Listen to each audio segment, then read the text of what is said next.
పశ్చిమ గోదావరి జిల్లా నర్సాపురం నుంచి వరద బాధితులకు నిత్యావసర సరుకులను పంపించారు. 20 లక్షల రూపాయల విలువ చేసే 5,000 ప్యాకెట్లను జనసేన పార్టీ ఆధ్వర్యంలో తరలించారు.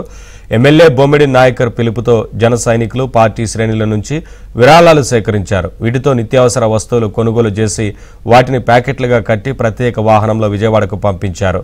వరద బాధితులకు ప్రతి ఒక్కరూ అండగా నిలవాలని జిల్లా కలెక్టర్ నాగరాణి అన్నారు.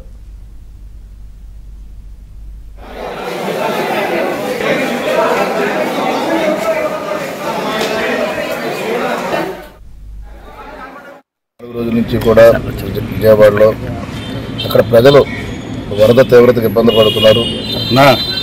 అన్ని రకాలుగా కూడా 5 రోజుల నుంచి కూడా చాలా నిరాశ్రయకులయ్యి తిండి విషయంలో కూడా చాలా ఇబ్బందికర పరిస్థితి ఎదురవుతున్నారు.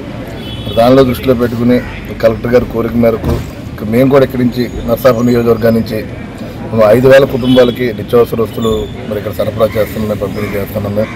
అదేవిధంగా వాటర్ బాటిల్స్ కూడా డ్రింకింగ్ వాటర్ కూడా చాలా ఇబ్బంది పడుతున్నారని చెప్పి అక్కడ కూడా మరి 25,000 లీటర్స్ మరి బిస్లరీ వాటర్ బాటిల్స్. అదేవిధంగా పాలు కూడా జెర్సీ పాలు అందరికీ కూడా అక్కడ ఒక 7,000 పాల ప్యాకెట్లు కూడా ఇస్తున్నాం.